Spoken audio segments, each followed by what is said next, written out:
friends, welcome to part 2 of your reading lesson today. I hope you enjoyed part 1 where you got to talk about all the things you have learned how to do since you started module 3. But guess what? We are at the end of module 3. Can you believe it? I feel like we just started learning about wind. But time is up for module 3 and it is time for us to start our end of module task. We have learned how to do so many things as readers and writers, and now it's time to put that to the test and see and show your teacher what you have learned how to do. You are going to be writing a story for your end of module task. And in the video with Miss Spears, you are going to go over how to fill out handout 32A, your story map, which is going to help you come up with the details that you want to use to write your story. You're going to come up with a character, a setting, a problem, a response to the problem, and a resolution. Then tomorrow, we're going to talk more about taking those ideas and turning them into a story. So today, you're just going to be filling out your organizer, but make sure you get it all filled out, because you're going to need it for tomorrow's assignment. You are going to insert a picture of your story map in the slide. Here, I'll show you. Get rid of that. You're going to insert a picture of it on this slide right here. You'll take a picture, okay, and you'll show your teacher what you came up with to plan your story, okay? And I also included on slide 6 a picture of what the handout 32 looks like, or handout 32A. So you'll have characters, setting, problem, responses to the problem, and resolution. And Miss Spears is going to go over her ideas for filling out her end of module story map. So we cannot wait, as your teachers, we cannot wait to see the ideas that you guys come up with. And then tomorrow, we're going to turn your ideas into an actual story, okay? I hope you guys have a great day, and we'll see you soon. Okay, now what I'd like you to do is take a look at Assessment 32A, the end of module task that you see on your screen. We're going to look over this end of module assessment together.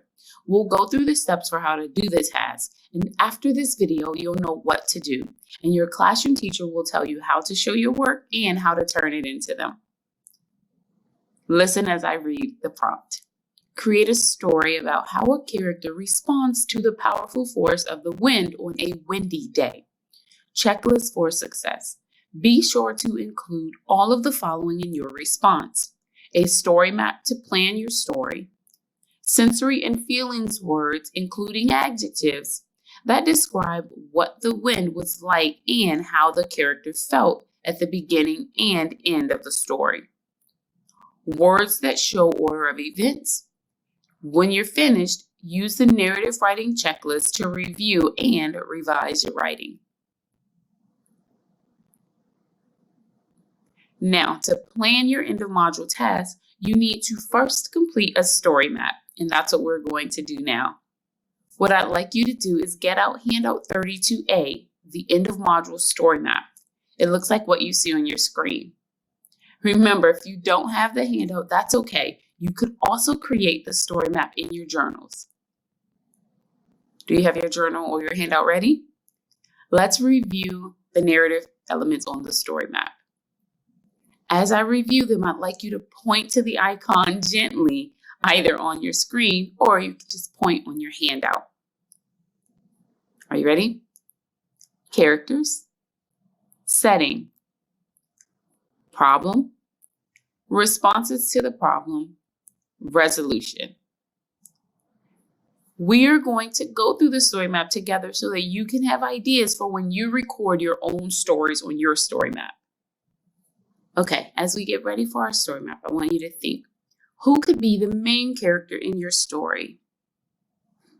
Think about that. Now, for my story, I think I'm going to use my son, Keith. So I'm going to write Keith as the main character in my story. It's your turn now. I'd like you to sketch and label your main character. Remember, only write a few words on the story map because you're going to write sentences when you write your final draft. Did you write your main character's name? Okay, let's move on. The setting. So my son Keith always talks about the woods, so I'm going to make my setting the woods. It's your turn to sketch and label your setting. Let's keep going. What could a problem be? I know. The problem is that the wind almost blew out his campfire. So I'm going to write the words blew out campfire as my problem. You know what to do now.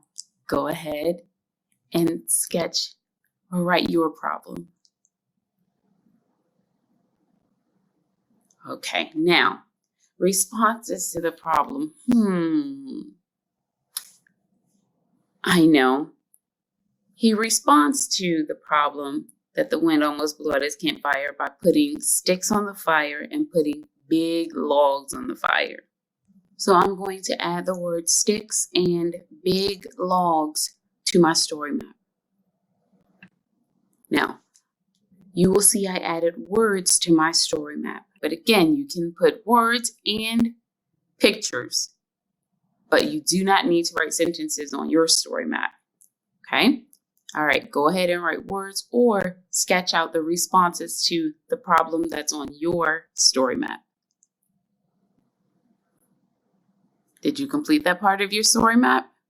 Please be sure you do so because you will need it when you write. All right, let's keep going. What story element do you still need to plan? Think, share with your learning partner, or share aloud. I'm sure you said it. You're going to need a resolution that tells how the problem is solved. So you are going to write a resolution. So what you are going to do is you are going to write a resolution on your story map or in your journal. And then you are going to check to see that your story map is complete. Are you ready? Pause the video to write your resolution and to make sure your entire story map is complete.